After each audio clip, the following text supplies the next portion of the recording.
Hi, welcome to the Crates Motel. My name's Conan. In today's video, we're going to be looking at mixing in the MPC in standalone. Now, I'm going to be using the MPC One, but obviously this applies to the MPC X, the Live II, the Live, etc., etc.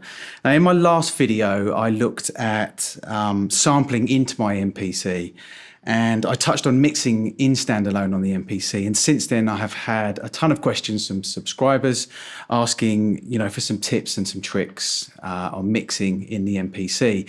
So I thought I might as well use my 30 plus years experience as a sound engineer, producer and mastering engineer and apply some of those rules from my days working on analog desks and obviously working in my DAW now, and apply some of those tricks, rules, etc. to the MPC. So can you mix completely in an MPC in standalone? Absolutely. Okay, so today we're going to be looking at snare drums and how to get them to really smack hard in the mix. But also there's situations where the snare drum's just not cutting through the mix. So, what kind of EQ and compression moves you can do to bring that snare drum out in the mix. Now, if I was working in my DAW or on an analog desk, I would know exactly what compressor to go for, what EQ moves to do. And they do translate in some way in the MPC. But the thing is they don't translate completely. The settings on the compressors and the EQ in the MPC are not exactly the same as they would be in your DAW plugins or on an analog desk. So you just need to bear that in mind. But a little basic fundamental knowledge of what compressors do and what EQ can do can go a long way and can get you started. Okay, so I've put together a quick drum beat.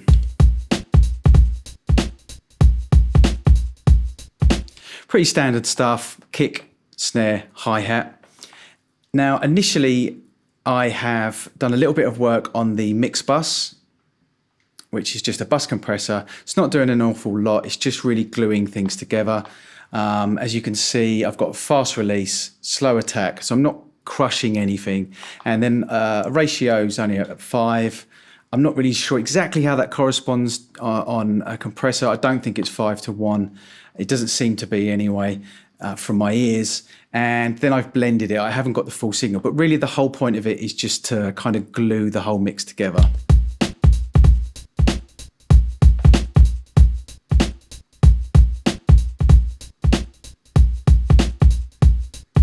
Just makes it sound a bit punchier and a bit glued. Very, very subtle. You don't really want to do too much work on a mix bus. It might just be really just to kind of create a very broad overall kind of vibe to the actual mix. So then on the drum program, which we'll call the drum bus, there's a little bit more work going on here. I kind of work downwards. That's how I mix. So I start with the mix bus, then I work on the individual buses, and then I work on the individual sounds. And I thought that I would translate that into the MPC and work the same way, because it's just the way that I've always worked when I mixed right back from the 80s. So now going to the drum bus, you can see that basically I've got some compression, some EQ, and then I've used the MPC 60 emulation. The reason why I use the MPC 60 emulation is not because I think it sounds like an MPC 60. I don't actually care whether it does or not. I used to use an MP60 every day for many years, but that was a long time ago. So I'm not going to pretend that I know whether it sounds exactly like an MPC60. It's not the point. I don't care. It's just called MPC60 to me, and it creates a particular sound and feel to my drums, which is, it kind of rounds out the bottom end. And I like that. I like the sound of it. So I don't care whether it sounds like an MPC60. It's just not the point for me. So with the compression on the drum bus, again, very, very small amount, very low ratio.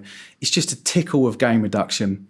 I've blended it again, slow attack, so I'm not crushing the transients, quick release.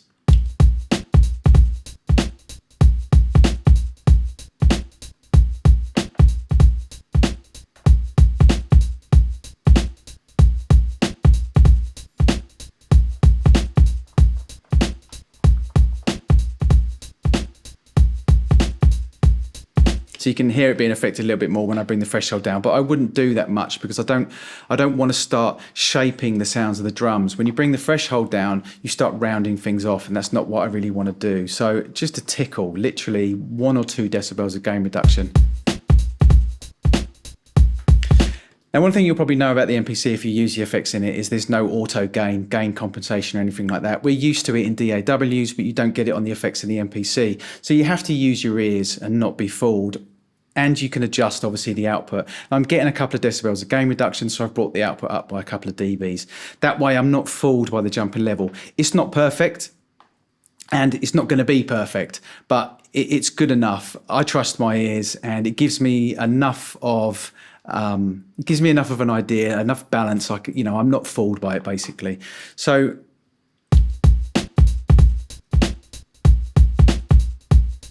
see, I think I've got that pretty much spot on.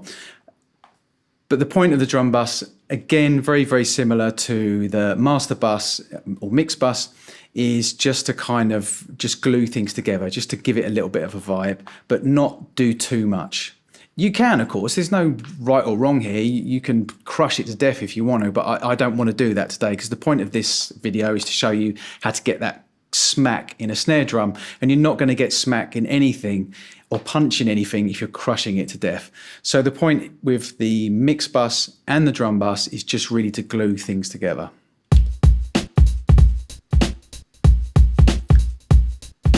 And with the EQ, again, it's very, very broad stroke. Basically, I've got a bell at 60 Hertz, which is just bringing the kick drum up a little bit. I am getting rid of some mud at 247. So it's just kind of, there was a bit of a leftover of the kick drum, which to me was just muddying things up a little bit. So a very, very small amount, because I don't want to take away the body of the snare drum too much, and we'll go into that a little bit later. A little bit of clarity at 5K, and then a shelf at 8K just to really brighten things up. But again, it's very, very broad stroke. It's the same way that I would use EQ in mastering. It's broad. I don't do any surgical moves here. And you can do surgical EQ on the MPC, but it's probably something that I would personally steer away from. And if I really needed surgical EQ, I'd probably do it in the box on my laptop or on my studio computer. You'll notice it mostly on the kick drum if your earphones are picking up low frequencies. Because I've just boosted a bell at 60, I'm just kind of bringing the kick drum up a little bit and making it have a little bit more oomph. And then clarity at 5K. But again, it's very, very subtle. You can see it's like 0.3 of a decibel. The kick drum I brought up a little bit more, only 1.7 decibels of reduction on the mud. It's very, very broad.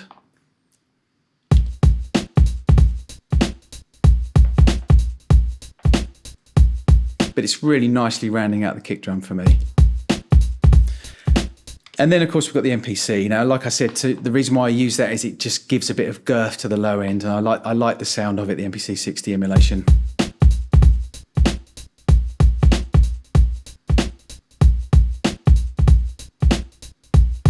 Let's take all of it off.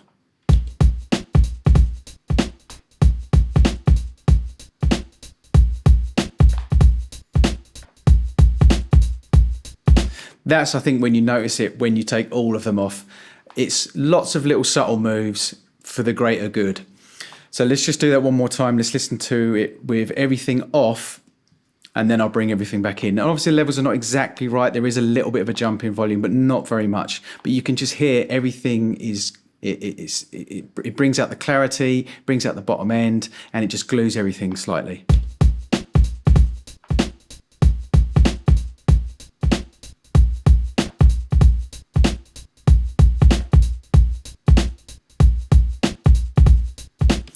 So then we'll move on to the actual snare drum.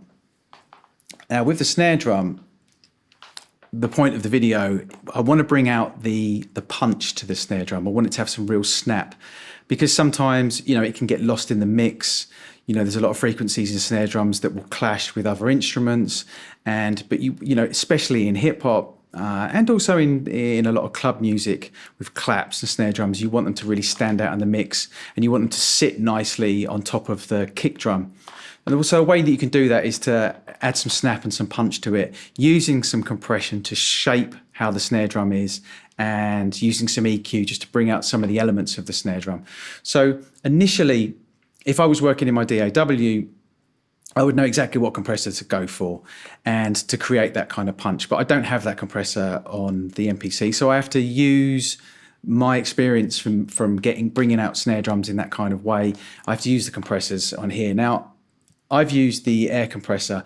The reason why I've used air compressor is because it's quite transparent. I don't really want to add any character to the snare drum.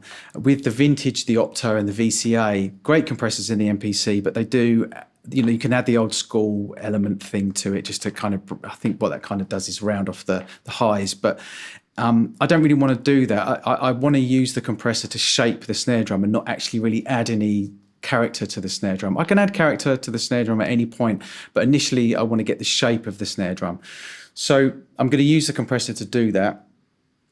And what I've done here with the ratio, you can start off around about 4:1, 6:1 is another good ratio for snare drums. Slow attack, so I'm letting the transient of the snare drum come through, and then a quick release. So we're grabbing hold of the snare drum, and then we're letting go very quickly so we can bring up some of the room and stuff, but it snaps. The snare drum will snap.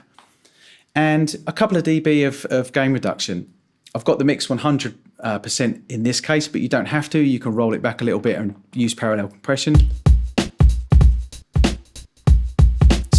Let's bring the threshold down a little bit more so you can hear what kind of effect it's having on the snare drum. A good way to get compression settings right is to overdo them, because then you can start hearing what kind of effect the attack and the release is actually having on the instrument, snare drum, guitar, bass, or whatever you compressing. So push the threshold further than you actually want it to be, to get an impression of what the attack and the ratio, the knee settings, etc. are doing to the actual sound. So I'll push the threshold so you can hear a lot more what it's doing, then I'll take it back to where I want it to be.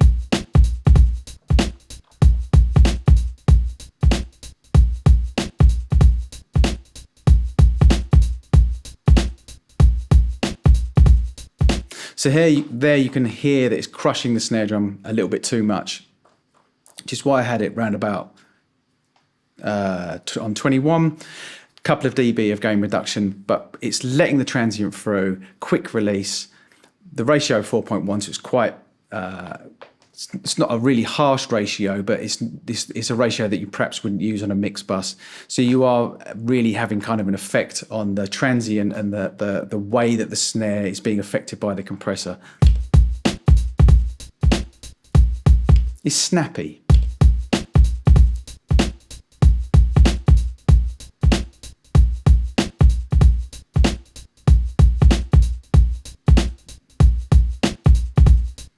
And also it emphasises the original transient as well and gets rid of some of the sustain of the snare drum. So it's punchy, snappy, it comes through the mix better.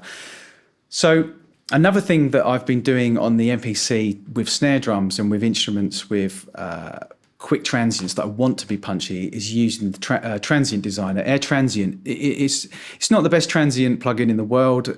I have go-to plugins that I use in the box, but it does the job. And mixing that with the compressor, creating the snappiness with the compressor, and then bringing out the transient of the snare drum with the air transient, just it combined together, I will show you.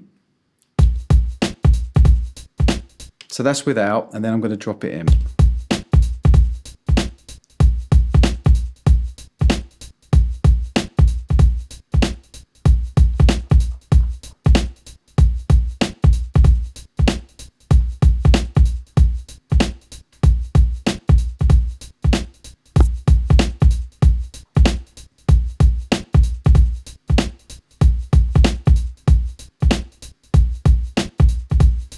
So you can really hear what kind of effect it's having. I mean, I've pushed the attack further than I probably would. Let's take that back a little bit.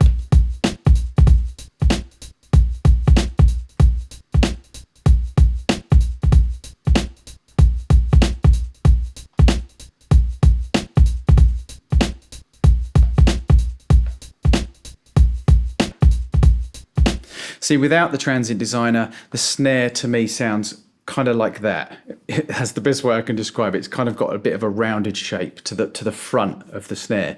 But with the transient designer, for me now, it's like that. It's snappy and hits a lot harder. So with a little bit of transient design and a little bit of compression, it's brought out the snappiness of the snare drum. Now, I used the VCA compressor. I did actually try that out. And it's okay. I mean, this is kind of like the SSLG bus compressor. I have similar settings, slow attack and fast release, ratio around about 4. But to me, it just didn't bring out the snappiness in the same way that the air compressor, and it added a little bit too much character to the snare drum. So I decided against that and I went with the air compressor. Now, finally, I wanted to add a little bit of EQ. Now, as I was explaining earlier on with EQ, with snare drums, they have a little bit of body around about 200 hertz. And a lot of people will use high pass filters to roll off everything in the low end. I see it on YouTube all the time. And it's not a bad thing. It's not a bad thing to do, but you shouldn't apply a default level to every single instrument and think, right, I have to roll off everything below 250 hertz or everything below 180 hertz. I hear quite often. With snare drums, a lot of the body of a snare drum is around about 200 hertz. It's where the fatness is. So if you're rolling off a high pass filter, and you're rolling off all the low end up to 250, you're going to lose that body. So I have used a high pass filter to get rid of some of the room sound, some of the rumble that might have been on the microphone, some of the movement you might have got from the drummer, those kind of things. And so I've only taken up to about 120 hertz. That sounded right to me. But I have brought out some of the body at about 237 hertz. That felt good to me. It was where the sort of fatness and body was of the snare drum. A little bit of gain, a little bit of clarity at 5K, and a little bit of brightness at 8K.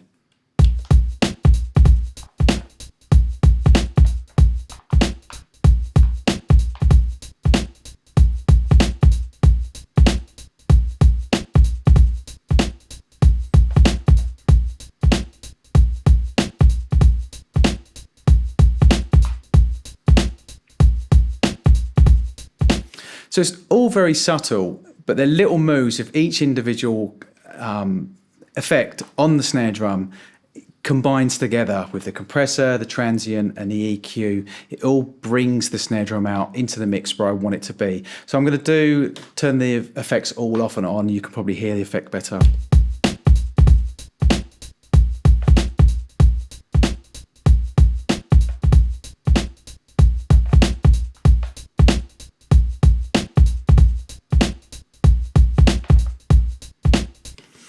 Now, another trick that you can do, which I haven't actually illustrated, but I was just thinking it off the top of my head, it's an old school trick that we used to do where we would layer snare drums. You'd take a sample of a snare drum and you would layer it underneath all the snares that a live drummer had played. If the drummer was recorded and it didn't have enough snap to it, so we would layer a sample underneath it just to bring out a little bit of the transients on the snare drum. But the great thing about the MPC is you can layer 4 different samples on one pad. So what you could do is you could take your snare drum and you could find another snare drum that has a really, really snappy transient and just trim that down. So you've literally just got the transient, put that on layer 2. So you have your main snare drum on layer 1, and then you lay your really snappy transient on layer 2, and then just blend that in gradually. What that would also do is it would also give you more control over the actual transient of the snare drum. So you could, in effect, with layer 1, leave that snare drum as it is. And with layer 2, you could have more control over just EQing that transient, or you can put it on a different pad if you like. And it just gives you more control over the transient. So that would be another way of really bringing out snares in the mix is to do layering. So that's pretty much it for snare smack.